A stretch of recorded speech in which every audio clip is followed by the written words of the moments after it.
sometimes things don't need to be fixed. You know what I mean? It just is what it is, right? I received that. Let me put this on Do Not Disturb, and we about to get to war. We about to go to war, girl. Once again. Because the war be warring. It do. All right, so who wants to start the intro? Do you want to? Because this is elite therapy. I sure shall.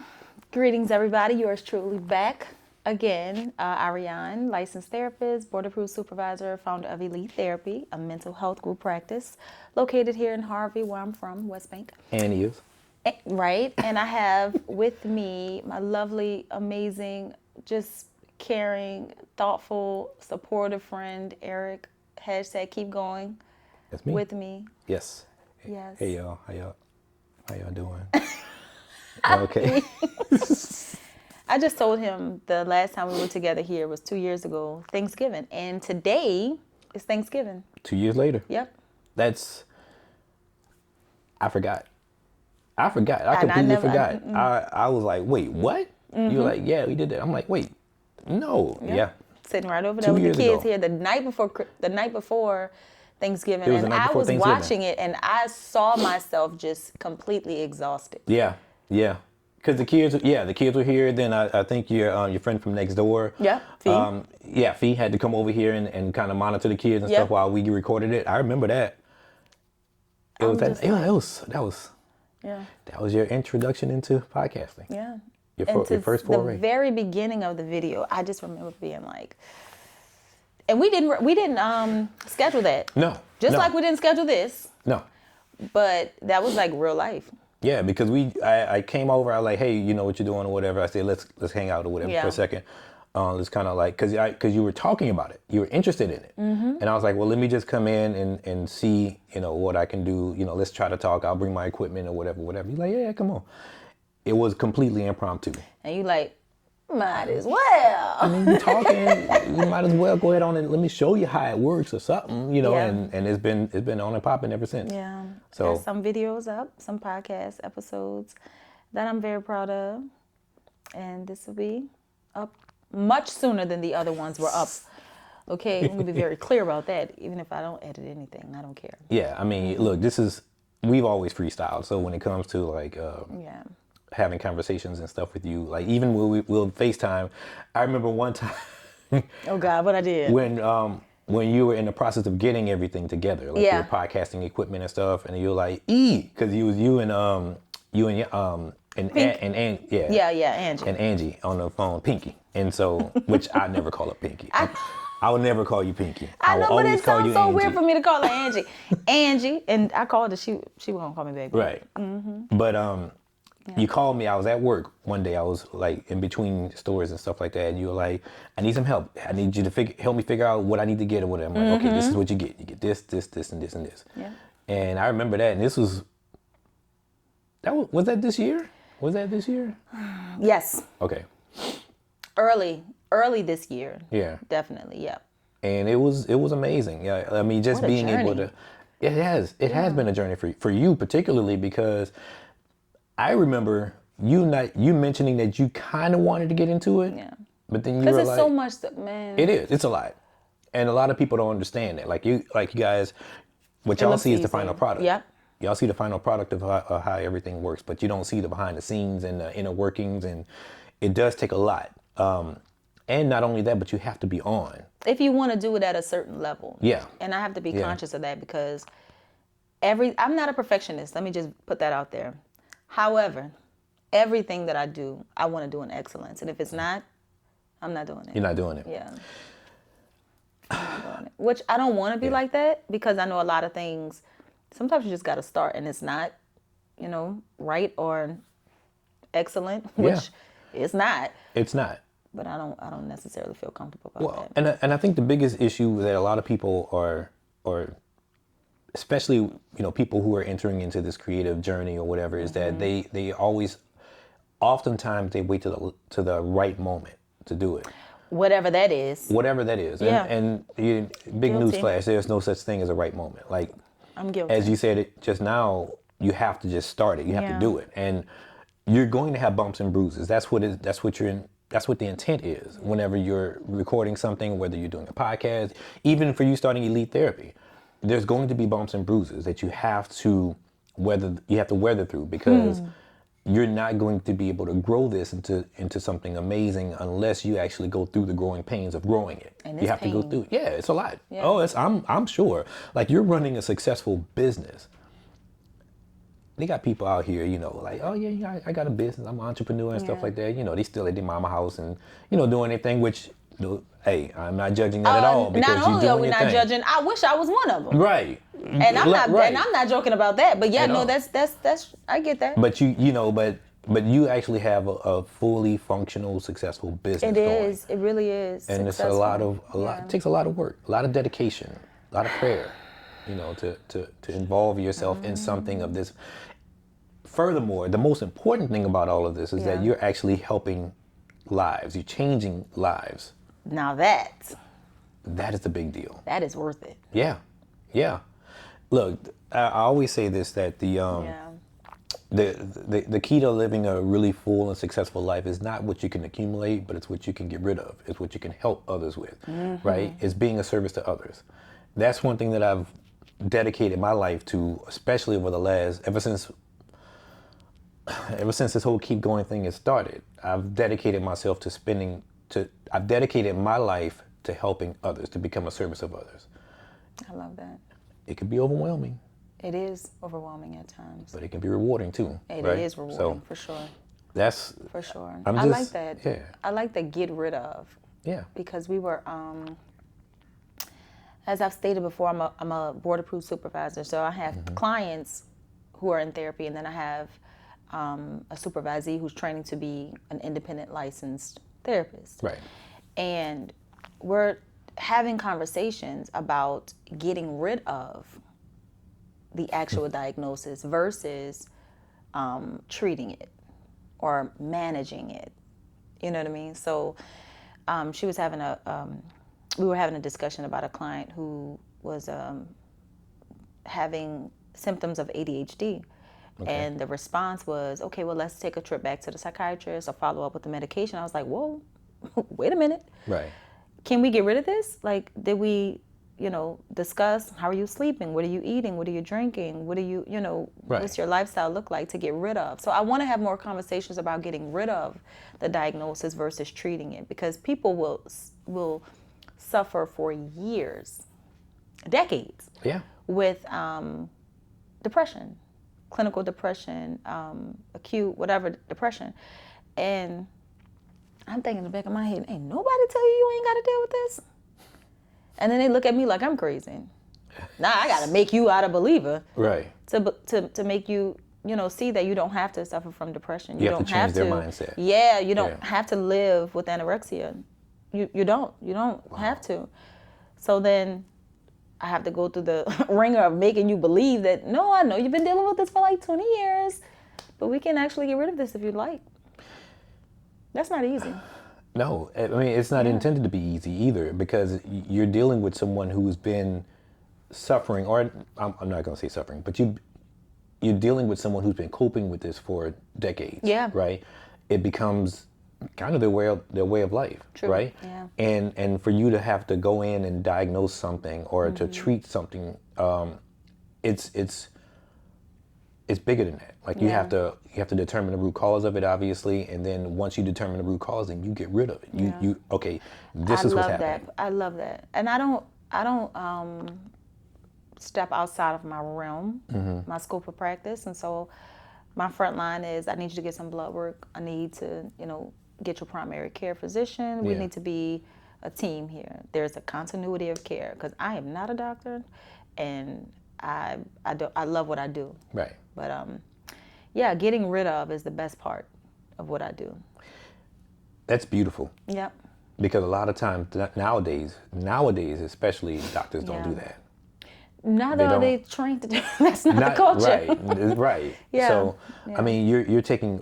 First of all, I believe you're taking a huge step in doing that. Because as you said before, a lot of doctors and physicians and even other therapists and things like that, they may not look into that. They may help you, again, manage it. And then there are some instances where you do have to manage this, because there are things that's within your DNA or your chemistry makeup that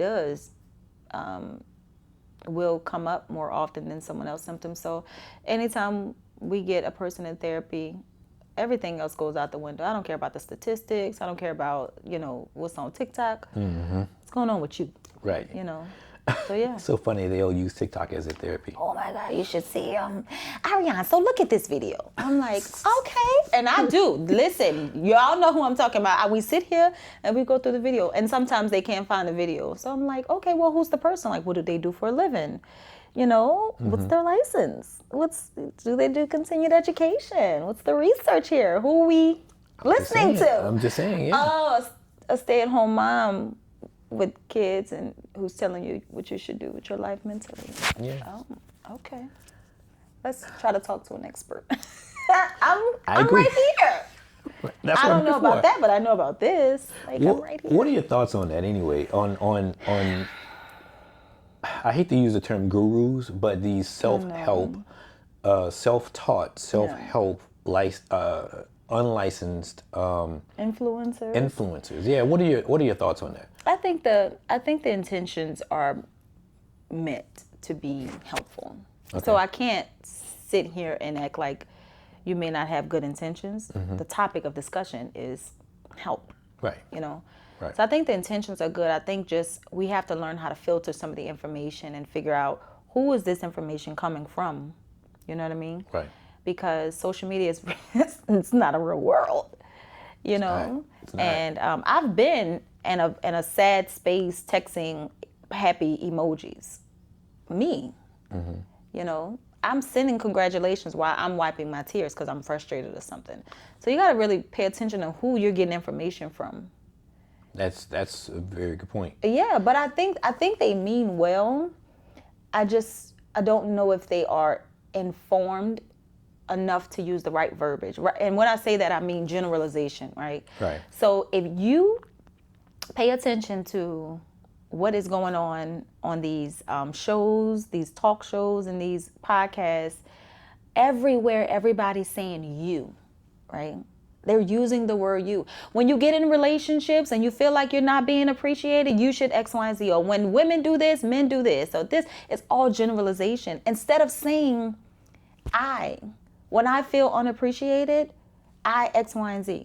In my experience, I X, Y, and Z. Like it's whatever happened to I. They're so focused on you and they're not worried about I. But here's how we get lost in the sauce with that.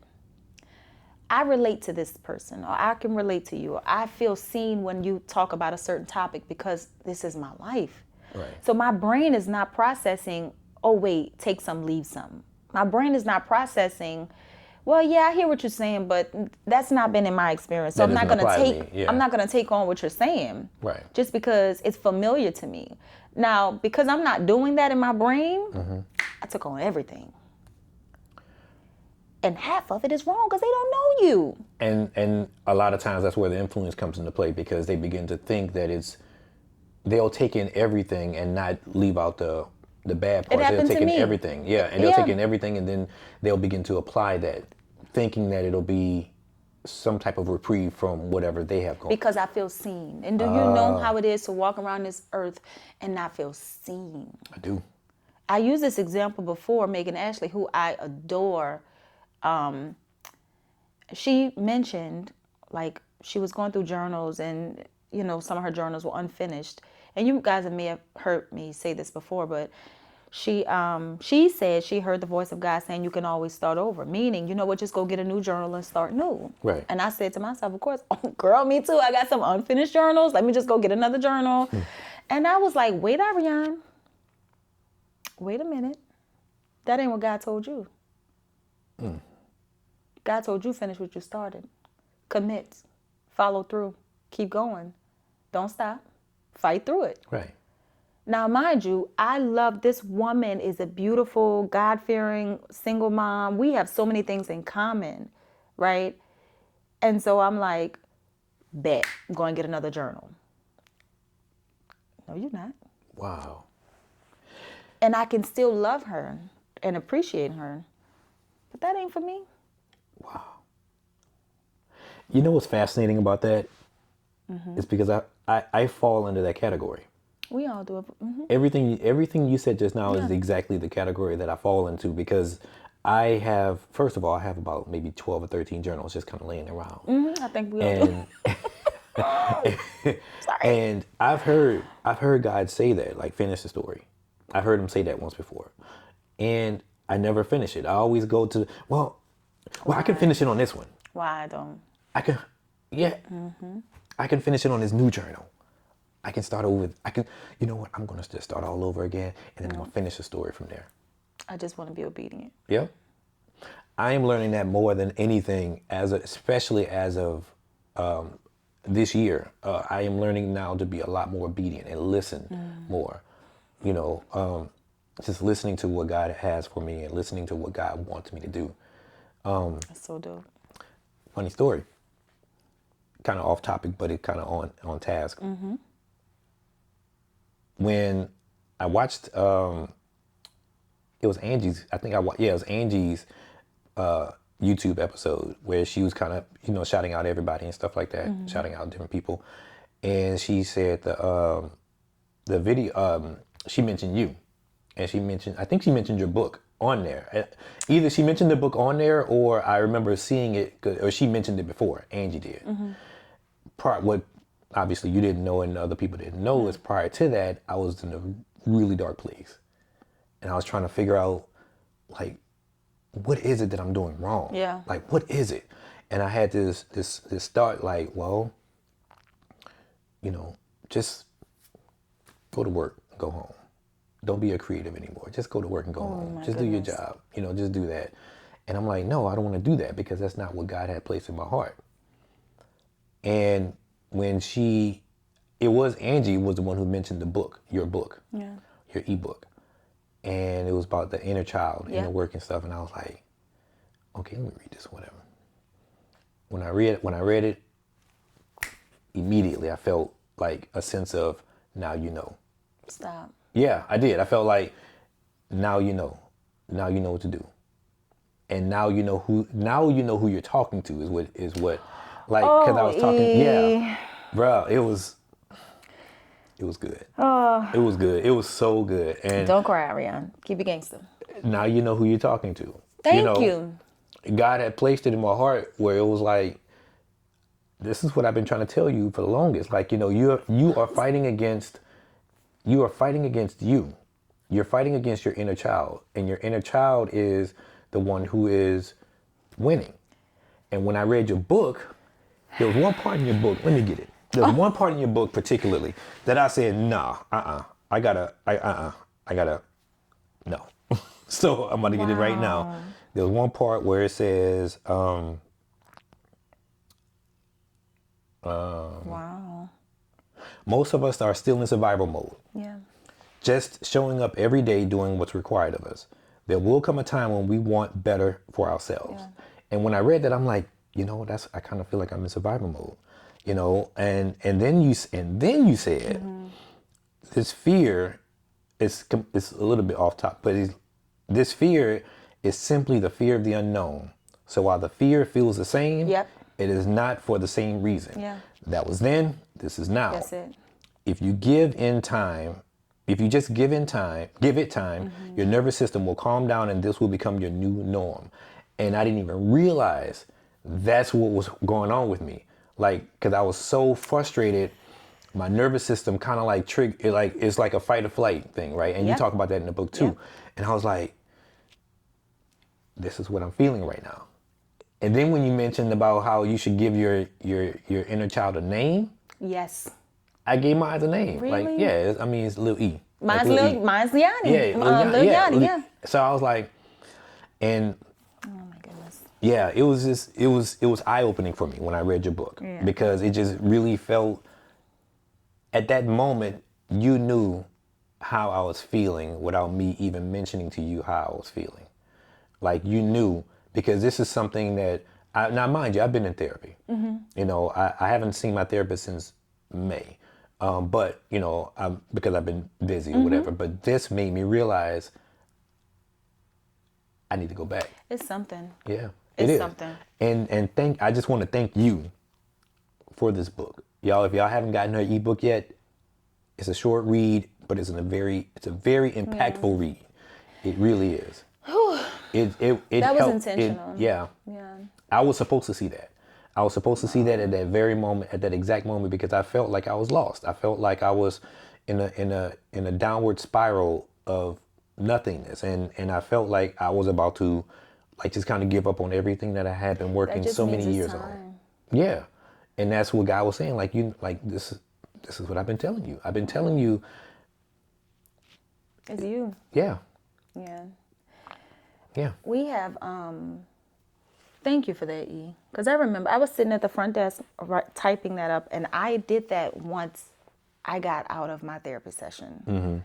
And I'm talking to my therapist, and she was like, well, what else do you have to do for the rest of the day? And I said, I think it was a Tuesday, because usually my session's on a Tuesday.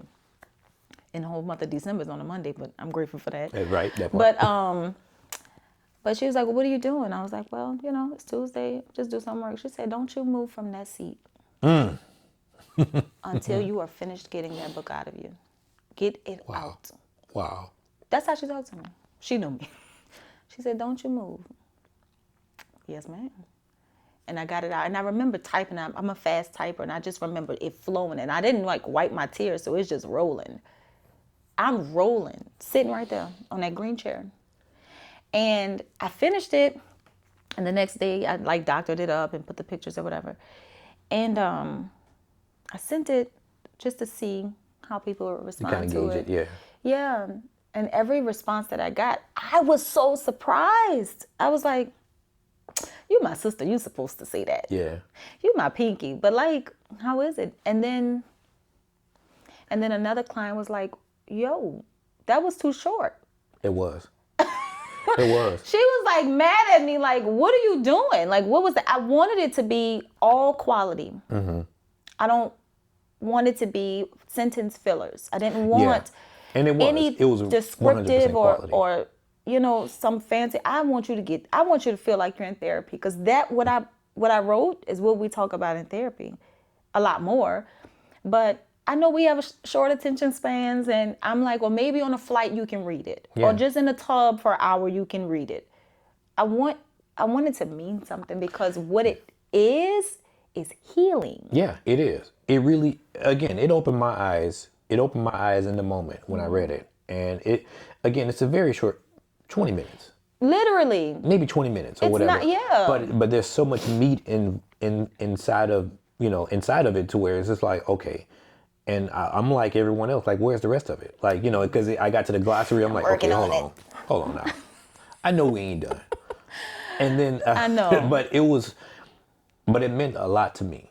It really did. It meant a lot to me because again, it answered the question that I was asking myself at the moment. Like, you know, okay, the biggest question that I had was, why are you allowing this inner child to control you?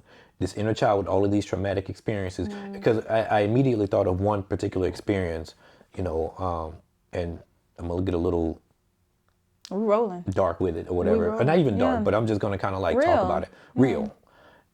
You know, with my mom, because at one time I even questioned my mom. I'm like, Mom, like, why did you like, what happened? Like, because I take after my mom. My sisters don't take after my dad. So, you know, from an emotional standpoint, like, my mom is like, I have all of the emotional connection, you know, with on my mom's side. Like, she's very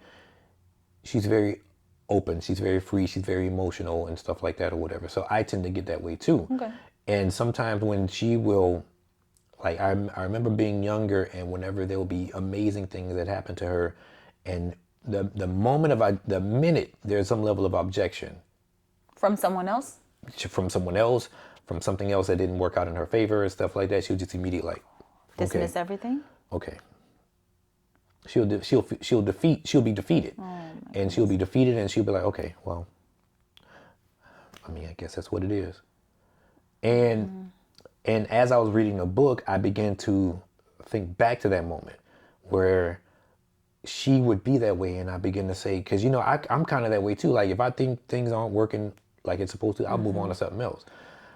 But in the book, after reading the book, I had to confront you said yours was 10 years old, right? Yeah. 10-year-old. Mine was like 8. So like I had to confront that 8-year-old, that 8-year-old Eric or whatever, and be like, no, don't give up. Don't do that. And within 30, because I read the book, I think like around maybe the first or second week of November, this month. And so when I read it, I was like, that was it. That this is what I needed. And that's why. Connecting those dots. Yeah. It's powerful. Yeah. It's healing. Yeah. It's literally becoming a new person. It is. It is freaking powerful. When you get to find out, oh, that's where that came from? This is where that came from? Wait a minute. But then what do I do with that information? Because you mentioned, and we all do, the child in us is full of trauma. Mm-hmm. And so we are trying to suppress it and fight it, and they become a little enemy of ours. Yeah. And it's like, wait, no. If you don't thank them for protecting you, yes, you're aggressive, and yes, you're this. That's because you had to protect yourself. That's all you knew. And thank God you were aggressive. Yeah. Could you imagine if you were passive? You would have been eaten up. Yeah. Thank God that you are the way you are, because if you are not, you would have not survived. So let's not suppress. In fact, let's do the opposite and bring them up, acknowledge them. Thank you. You have done the work. I appreciate You've got me. Yeah. Thank you. You've got me. Mine is also a lot of fear, right? Mm-hmm. Fear has saved my behind, honey. I think fear has saved a lot of us. Fear has gotten me successful. How? In what way? What? I will walk a straight line. Whatever the rules are, I follow it. I'm in the front of the line. I'm early. Yes. Okay. Yes. Do this. Great. Okay. Yes. I was enlisted in the military, right? I am a rule follower. I'm a great student. Mm-hmm. I will yes my way to the top. Right. Because it works. I'm humble, yes ma'am, no ma'am, because it has gotten me far. But it comes to a point where I'm like, wait, I'm ready to be a monster. I'm ready to go after all of my dreams. This is no longer going to serve you, my love. I'm in meetings now saying, okay, yes, sir. Okay, Mr. Such and such. And they're like, baby, it's a business meeting. This is not, you're supposed to, absolutely not. Yeah. You know? So that fear has gotten me so far in life, and so praised and successful and loved and desired and picked and chose. But now, people pleasing, but now I need to turn that off or pause. I thank you for your fear. I'm not mad at you, but you're stopping me from getting this. So now I need you to come here, and whenever you come out, I'll talk to you and calm you down, because I know that's all you know. Mm-hmm. So now, Lil Yanni, I see you, baby. You don't have anything to be afraid of, because I got you now. Wow. I got you. Mm-hmm. Mm-hmm. Yeah, that is. She my best friend. Am I a client right now? Like, because I feel like I'm a client right now.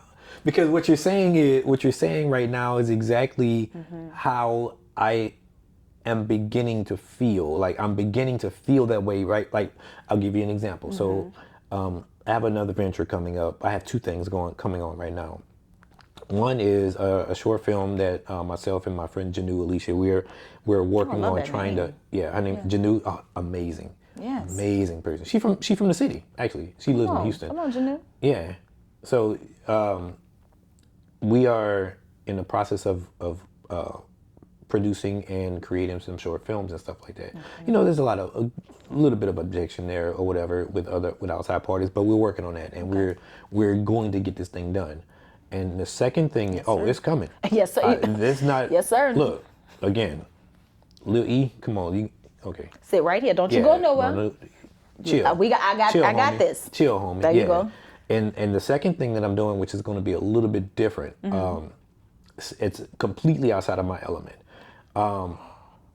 It's going to be more of a street interview style thing. How is that out of eating? I see it. Okay, go ahead. So I'm not going to talk too much about it right now. but it is going to be Oh my God. some type of street interview style of thing or whatever that I'm working on, and that I probably do that around maybe March or April. But again, that thing in particular is helping. It's putting me against little E, right? It's causing him to rise up. Yeah, because You know he's why? like, why? You are making him uncomfortable. Yeah. Oh, yeah. That's exactly what it is. Because I'm making him uncomfortable. Because you're shocking him. Like, yeah. Yeah. And the funny thing about me is I'm very sociable, right? I had to become sociable actually when I started working in New Orleans many, many years ago. I had to become sociable. And so now that I am at this particular space, I am now that I've decided to like put little E, on my shoulder or whatever, I am now going harder. Like you said, it's time to go monster mode now. It's time to go monster mode. Like, no, I need this done. Yeah. This needs to get done. Yeah. So yeah, I'm working on some things, and you're gonna have a real tight relationship with him. Yeah. You have to introduce yourself and really find out about him, because when you put all of the attention on him, that's when you start waking things up, and it's like, oh, because now my attention is on you. I'm paying attention. I'm not suppressing you. I'm not trying to fight you. I'm not confused. I see exactly who you are. I know exactly why you did that. Yeah. Yeah. Yeah. I mean, I can't even. There's nothing else that can be said about it. Yeah. I mean, you're 100%, and that's what I'm working on right now. Love it. I am working on like building a relationship with him. I'm building a relationship with him. He's so happy. Same. Finally, somebody get to see me and tend to me and take care of me. Right. And give me the things that I need. It's a little uncomfortable, but all right, you sure I can trust you? All right, okay. And that's and that's my hope is, or my expectation is, that's where I'll be. I'll be in that moment where he'll be like, okay, well, I trust you. Go ahead and go take care of that. It has to happen. Yeah, go take care of that. It has to happen. So, thank you so much, happy. man. That book was good. That book was everything. I can't even lie to you. That book was everything. It took forever to get out though. Like, why? I don't know. First, I'm an art. Like, I'm a creator, right? And I don't know. Part of me just wants to protect everything because the world is so unkind. It is. And they generalize everything, and they do. And it's like, they do. I don't want my pure, intentions to be like sullied. Yeah, you don't want to be like, sullied. What about this? Oh my God, girl, go to therapy. Well, they got people always. I know. They got people out here who are always going to object the norm or object the difference. Disagree for the sake of disagreeing. Yeah, just to troll you and just to be completely what's the word I'm looking for? Ignorant. Ignorant. Yeah. But I understand it, but it's connected to witnessing the miracles. And when I say miracles, I'm talking about, it's not a miracle unless it was either damn near impossible or it didn't happen, right? And I have witnessed so many miracles through therapy, psychotherapy, not medication, not hospitalization, therapy. Imagine one guy comes to mind who was on substances pretty much his whole life. In his 40s, finally held a job down and has his own apartment and knows how to navigate the buses in the city. Wow. For months, for the first time in his life, in his 40s. That is a miracle. Develop your team, your community, your support, your resources, your psychoeducation. I know exactly what's going on. I know exactly how to prevent it. And I know exactly how to catch it in the midst of it. And I know exactly what to do. My confidence goes through the roof. Oh, it's on. Right. Wow. I've seen so many miracles not to know that it works. So then I put something out and I'm telling you, no, it's not that deep. You don't have to, get on medication. Or maybe you do. Let me be very clear. There are some people, medication is out here for a reason. And my God, it is so helpful for those that need it. But there's so many people who are diagnosed and they should not be. They shouldn't be diagnosed. I was about to be one of them. I will never forget, and this is intimate. I was having a rough time. Was it during the separation or early divorce? And mind you, I'm building this and I'm dealing with the kids and just doing all the things. And I remember I had a therapy session in the afternoon. And I was like, okay, I just can't take it anymore. Maybe it's ADHD. I'm not focused. I'm not doing all these things. So then I go to Metropolitan and Elgis, and I go talk to someone. I'm like, I need to see a psychiatrist. I need some help. I need whatever. She was like, oh, I'm sorry, Jefferson Parish. You got to go to JPHSA. And I'm like, okay. So I go from Elgis to, Marrero. And I'm like, I need help. Horrible experience, let me just say. So my empathy goes up for my clients. Right. And then I'm sitting there and I'm waiting for hours, and I mean hours, in the lobby. She went on break and she came back and I was still sitting there. Wow. And I just remember like being there but not being there. Like, this is not real life. I left, I cried in the car, and I went home and I just sat in silence. My therapy session was coming on and I told her what happened. And she said, Arianne, if that's what it was, I would have told you. And I was like, well, what? Oh, almost cussed. Right. Tell me something. Right. Why can't I catch a break? Why can't I feel like I don't have to cry in this moment? Like, what's going on? Right. The same thing we talked about before. You got too much on your plate. And you don't want to let none of it go. You're doing too much on your own. Who am I calling? Now, you know I got an attitude. Oh, you got a number for me to call?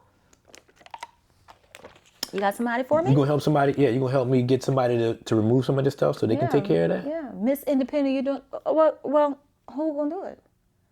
And if it don't get done? Then what? Yeah.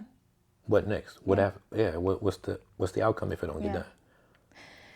And honey, that was God pushing me closer and closer to me. He was like, all right, cool. You ain't with me yet? Put that on. Because she ain't gonna say no. I could do anything. I've done everything. All at one time. All at once, yeah. So that was one that I feel like I was trying to diagnose myself, but it was me. The whole time it was The you. whole time. I wasn't saying no. I wasn't speaking up for myself. Lil Yanni wasn't saying, no, I don't like the way this makes me feel. Hey, that hurt my feelings. Can we conflict resolution? Can we resolve this? I hadn't really met her like that at that point either. So. You're still at odds with everything that was going on around. Yeah. You hadn't had the time to listen hell was to her breaking or loose. talk to her. Hell was breaking loose. So what was the... So after that being said, what was the decision? At what time was the point where you said, okay, stop? It was when I drove from New Orleans to Marrero, and then I got home and I got on a session, and she said to me, you got it wrong. Stop. Like everything, okay. You got it wrong. And that is what was said after that. Okay. You got it wrong. You're gonna crash if you don't stop. What does that look like? What does stopping look like? Thank you. That was my next question. Like, what does it look like? How do you... That kind of goes back to what we said a few seconds earlier in the conversation when you said that there's so many people who, like, you've been living this for so long. You don't even know. You don't even know. You don't even realize it. So my question to you is, what does that look like? What does stopping look like? What does removing things from your plate? What does letting go look like? This is going to sound very irritating to some people. First thing first, and we do this step by step. This is going to sound irritating. The very first thing is psychoeducation. Okay. What is it? What is this? I'm doing too much. I need to stop. Let's pause right there. If you don't stop, you're going to die. By some form, a stroke, a cancer, I don't know. Yeah, if you don't stop, the thing that you love the most is going to suffer, your children. So let's sit right there and talk about what does it look like to stop. Because I could talk about self-care. I could talk about let's make a phone call. Hey, can you get the kids for a minute? I just need a nap. I'm going on a vacation. We can do all the things to stop. You know what? I'm no longer going to do this project. I have to backburn this. I stopped working on the book. Elite Therapy is going to only do virtual sessions for the next 2 weeks so that I can have my eucalyptus oils and I can have a structure and I'm going to get the cleaning lady to come to the house. We can talk about all that, but that is going to put a Band-Aid on a bullet wound. Yeah. Yeah. So we really going to do this. Let's step by step this thing. Number one, we're going to spend some time in understanding how we got here and what's going to happen if we don't. That's how you stop. Okay. Right here. Not what to do. It all starts at Yes. It all starts at the top. Yeah. Everything starts from the top. So for me, being taken care of was important. Mm-hmm. Pause. Pause was not scary for me. Stop was not scary for me. Stop became beautiful. It became efficient and it's intentional. Okay. So when I hear the word stop and pause now, I'm not alarmed. I don't have an attitude. Well, who gonna do it? Who gonna do it? Right? But I would have never gotten that had I not gone through the steps. You had to go to Jefferson or whatever name. You had to go to those places. You had to drive from New Orleans to Morero and places like that. You had to do that or whatever to get to a certain breaking point. Mm-hmm. And you had to talk to your therapist at the time. Yeah. And she had to let you know, no. Yeah. Now you don't waste your gas. Yeah, for nothing. Trying to fix it because you always used to fixing stuff. Yeah. Oh, no. You have to learn what it means to stop. Just imagine for a second. Mm-hmm. If you had gotten the medicine. Oh. Where you would be. Let's talk about this. The fact that I was even open to taking medication when, for what? Yeah. Psychotropic medication? For what? Because you don't know how to say no. Because you don't know how to speak up. Because you need support. You gonna go get on medication? The fact that Arianne was open to taking medication means it was bad. Wow. Means it, now that's my story. When my clients get here, we talk about medication. I'm not in the room. I'm not taking my personal experiences and say no, but for me it was no. Mm-hmm. I'm out of it. This is all about you. I'm very clear on that, and people do that. But yeah. Wow. Mm-hmm. Let me tell you something that happened to me, and I may have mentioned this once before on a previous podcast. A similar situation happened to me when I went to the doctor back in. This is when my family and I moved from Louisiana to Houston. Mm-hmm. We went from a 3-bedroom house to a 1-bedroom loft apartment in Houston, right? Wow. And we went for my daughter, which is that's another topic for another day. But we went for my middle child, for my daughter Arianne. She was, name. Yeah, I know, mm-hmm. Arianne. I know. She was going through some things or whatever at home, and and I had always made a promise to her that I would be there for her when she gets to high school, and we moved up there when she got to high school, and so over the course of, I would say, maybe 7 or 8 months or whatever, I felt myself going down because I wasn't making as much money as I did before. Mm-hmm. My wife didn't have a job. She couldn't secure a job because it was difficult to get one in Houston. My daughter was starting school. Daycare was through the roof expensive. And so I was robbing Peter to pay Paul. Like, we were bad. And I felt myself going down. Yeah. I remember being on the phone with my mom.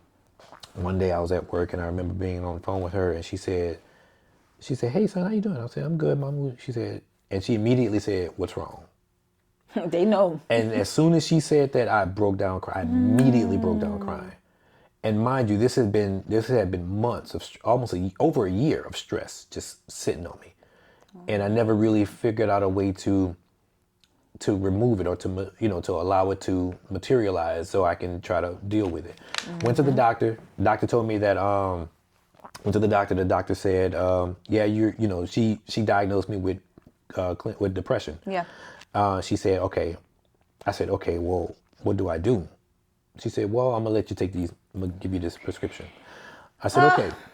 Okay. I said, okay, cool. And I think it was. Yeah, because we just need relief. Yeah. Uh-huh. And I was like, I think it was Lexapro. Mm-hmm. And she said, okay, I'll do that. And I said, okay, cool. I took it. I'll never forget this. I took it on July the 3rd of 2017. I took it on July 3rd, 2017. And from July 3rd of 2017 to July 5th of 2017, I had no idea what happened. Stop it. Those 2 days have been completely wiped from my mind. I literally have no idea what happened. I was so out of it. I took one, and I felt like a zombie. Like, I don't know. If I had a nickel for every time I heard that, I felt like a zombie. I felt like a zombie. And so I was like, this can't be it. Nothing against people who take medicine, because like as you said before, there are certain scenarios and certain situations where you do need it. Absolutely, it comes as a compliment. And I even suggest this is a situation where we need this support. Right. Yeah. Right. So I am not taking anything away from them. I'm only giving my experience. Same here. Yeah. And so, okay. So again, from July 3rd to July 5th, I had no idea what happened. To this day, I don't know what happened. And it was time for me to take another one. I said, well, let me take a half of one. Took a half of one. I still felt like a zombie. I was at least able to have some cognition. I remember some things or whatever. And I said, no, I can't do this. I can't do this. And so I went online and I started looking up. Like, it was so crazy because my wife was like, Eric, what's wrong? Like, what's wrong? And I'm like, what do you mean? She said, what's wrong? She started crying. She's like, what's going on? And I'm like, I can't explain it. I don't know. And so I started looking up alternative methods and stuff like that. Yeah, it was. And so I started looking at alternative methods and things like that. And I came across yoga and meditation, and I started doing that. And so, and I got a therapist at the time. I went and saw the therapist or whatever. And I was like, letting her know, like, this is what's going on. So fast forward another 2 months, 45 days. Okay. I went back to the doctor again because I had to do a follow-up. And she said, okay, how's it going? And I told her, I said, well, everything was fine. I stopped taking that medicine because it just made me feel really loopy. I don't remember certain things or whatever. She said, oh, well, let me put you on a lower dosage of it. Yeah, I could have told you that. I'm like, I could have told you that. No, yeah. I'm like, no, I don't want a lower dosage. Yeah. She said, well, let's try another one then. Another option. I'm like, another medicine. I'm like, okay, give it to me. Yeah. So she gave it to me or whatever. She gave me the prescription. I tore it up. I tore it up in the car and I threw it out the window and it just, it made me feel out of it. So I can only imagine how some people feel who are consistently on it. Like, let me tell you. Yeah, it's difficult. It's a very difficult, and there's a to me, I believe there's a little bit of reliance on it. Like once you continue with it, absolutely. So there is like you become reliant upon the feeling, and because you become reliant upon that feeling or whatever, it's like nothing else will suffice, and you stay on it, and that's how people get addicted to certain things and certain. So I thank you for saying something.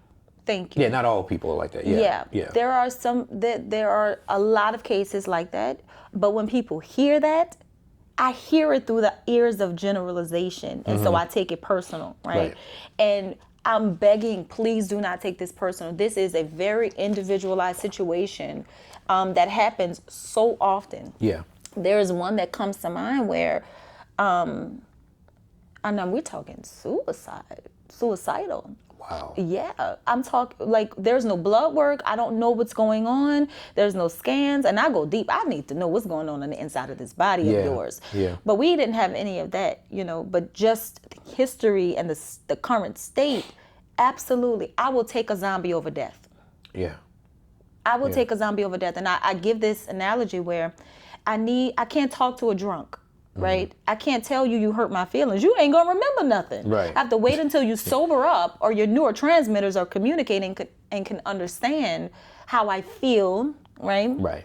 And then we can start to implement those skills so that you can come off the medication because I've mastered my skills. Mm-hmm. I'm on a real journey where I'm doing the work. Right. So even if you do need to get on medication, it may not be permanently. Right. So, it may just be a temporary thing. Just a momentary thing. Yeah. I can see that. I can 100% see that because you know you don't because if you begin to heal from the inside without using outside force, without using any other outside factors or whatever, if you can heal from the inside, then it doesn't matter what happens on the outside because everything will be aligned at that point. So and don't talk about if you add God up in the midst. Oh man, look. It's over for you. Oh man, look. You get you some Jesus. I'm just saying, my relationship has gotten significantly stronger over the last, especially over the last few months. It's gotten significantly stronger. And how many just times you had a conversation with your doctor about Jesus? Man, look. But let me not go far because people gonna be like, I don't need therapy, I don't need medication, I got Jesus. Yes, Jesus is the business, but you might need a little help now. I mean, Jesus made therapists for a reason. Yeah, you know. So, and I love me some Jesus, honey. All day. I mean, I can't nobody tell me Jesus ain't real and God ain't real. Can't nobody tell me that. We're not gonna talk about that. Yeah. But at the end of the day, that's so good though. Yeah. The fact that you had that experience with psychotropic medication, and you knew enough to say, I can't. Yeah, I couldn't. I knew it wasn't for me. I knew it wasn't for me. Even when she prescribed it the first time, I knew it wasn't. I'm like, no, there has to be a better way.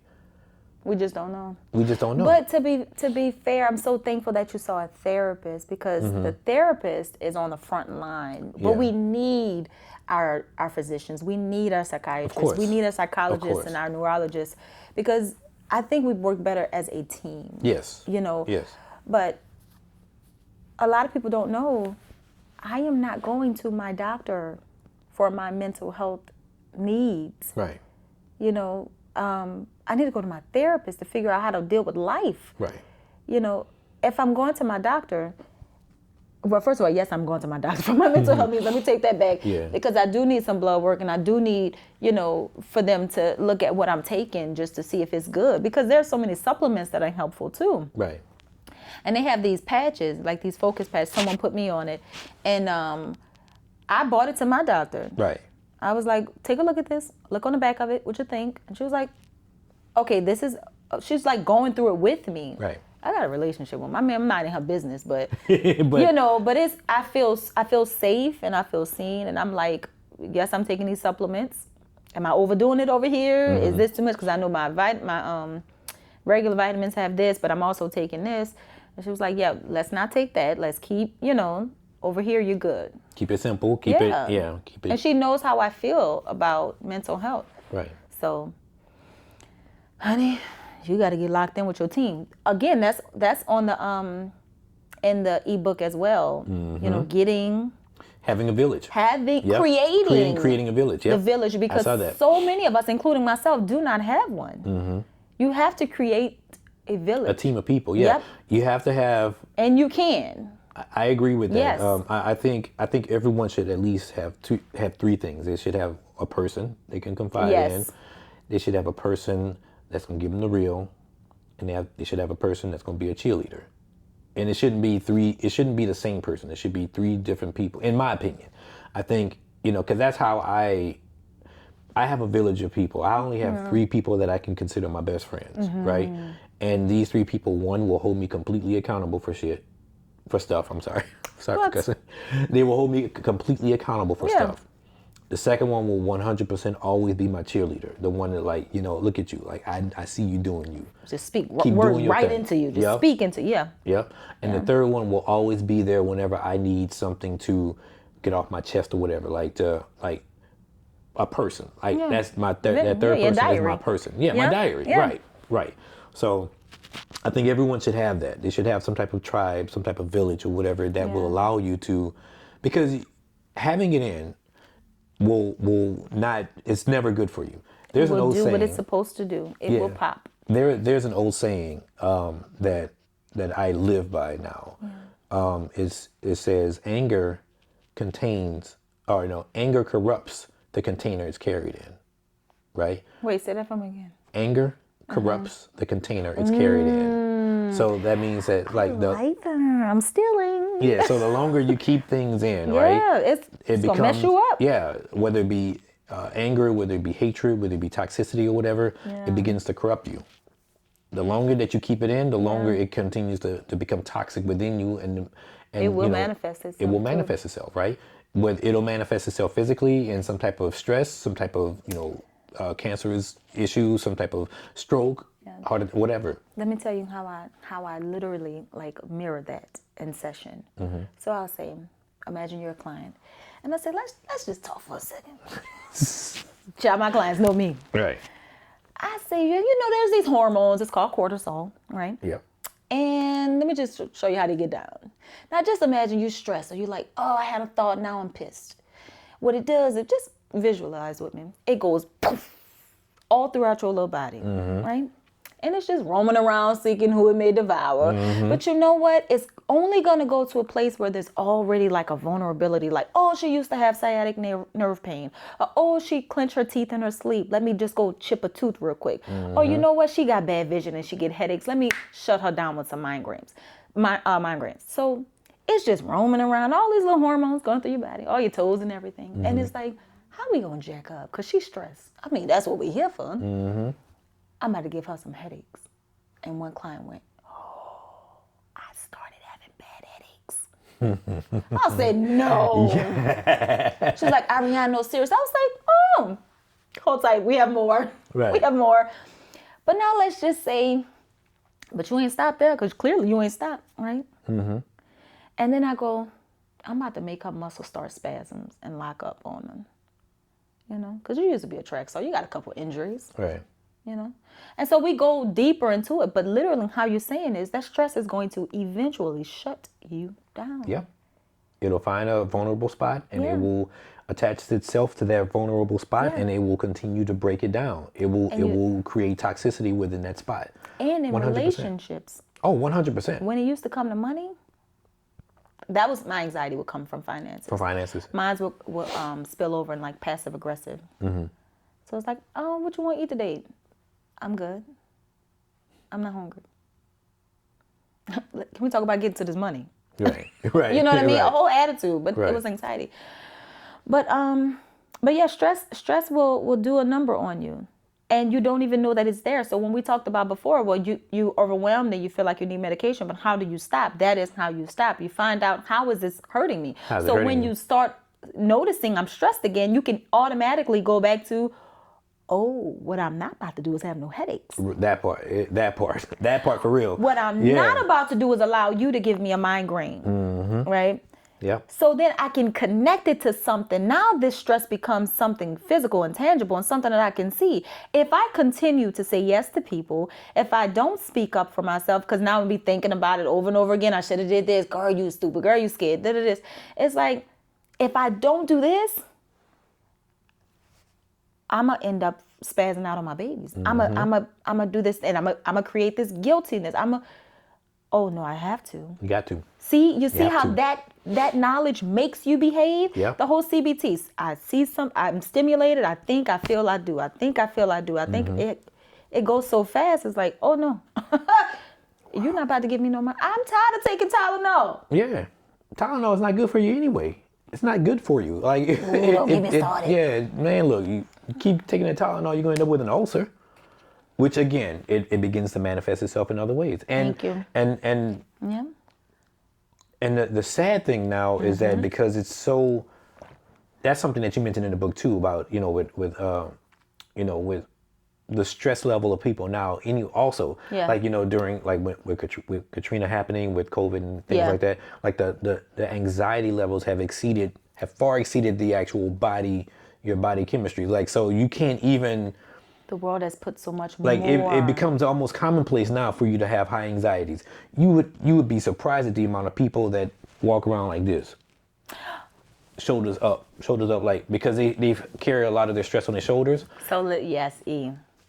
When you did that just now, I had a very powerful session with a guy who, a lot of us are developing social anxiety, by the way. Yes. It's like awkward 100%, and like 100%. A lot, right? Even those that are like super sociable, A lot of people are. But I look at him and we're talking, every session we're talking about the things to fix.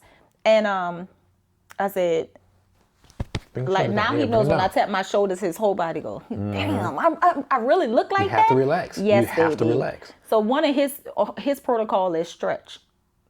Yeah. Because his muscles are used to being in this position. It's comfortable to him. He doesn't notice it. A lot of people don't. When he relaxes, he feels different. So now I always check, did you stretch? And he walked up in here and was like, I said, oh, who this man, homegirl? He was like, man, I ain't gonna lie, this therapy shit, this, I ain't gonna lie. It works. You know, and I'm like, Everybody living in a heightened sense of fear right now. Like, everybody has a heightened sense of anxiety. Trying to survive. Yeah, and that's the whole thing. Yeah, and thrive. Yeah, obviously, given, the political climate and stuff like that, I understand, but, I know. But we ain't gonna talk about that. But it intensifies it. Yeah. It brings on a heightened sense of anxiety to people, and like I'm actually gonna start talking about that. Though. Yeah, we're gonna have to start talking about that. I know. So, but anyway, I know we gotta go. We got things to do.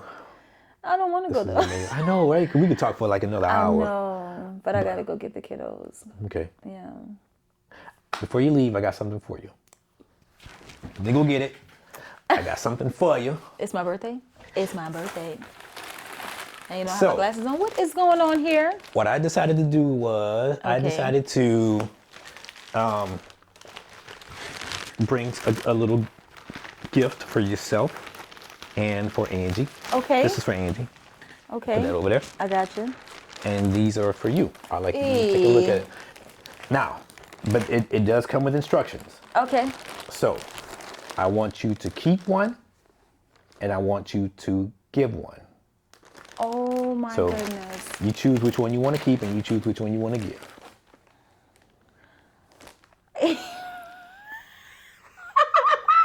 You know what you're doing. Ambition is serious. Wow. I purposely got them big for you because I want these to be things that you can lounge around in the house with. Lounge around in the house. You know I'm wearing this. So I purposely want you to Okay, this is a very good exercise. This is homework. This is good. This is intentional. This is why I love you. Oh my gosh. Keep going. The ambition is serious. Which one am I going to gift away? It's up to you. Okay. What I will tell you is that Angie has the ambition, the serious one. But I want you to decide which one you want to keep and which one you want to gift. You don't have to do it now. No, yeah. Think about it. Okay. Hell, wear both of them if you want. And just give one another, do whatever you want with it. But I want to gift you with these. These are both available now on my website. Effective today. They're both available on my website. And I got to do some content first, boo. Yeah. Oh, I know. Okay. You got to do some content. Oh, yeah. And anyone who watches this, yeah, you'll also get an extra 20% discount on anything on my website. So use the code ELITE and you'll get 20% off anything on the website. Honey, that's very elite. Oh, I love this so much. I love it. Cause I still have my Yeah, I know. Your bracelet? Yes. That's right. Keep going. I really carried that with me. I appreciate you, E. No problem. Think about it right now. Again, it's nothing that think about it. It's nothing that you have to do right now, but that is my only request is that you give one to someone. You gift one to someone. Because all I keep thinking about is like, wait a minute. Right. How am I, So. Okay. Thank y'all so much. Thank you so much for allowing me to come here and have a conversation with you about stuff. I love you. When you come. Yes. Right. Yes. Hey, are you in the? Yes. Yes. Yes. We will figure out the babysitter or the kid situation because this time they're not here. That was like as of minutes ago. But you already know how much I'm grateful to have you in my life. I know. But I know. I just want to say it again. Thank you. You're welcome. That's what I'm here for. I'm here to be a service of people, and I'm here to be a service of you, to be a service to you. So anything that you need from me, obviously, it goes without saying. I'm already there.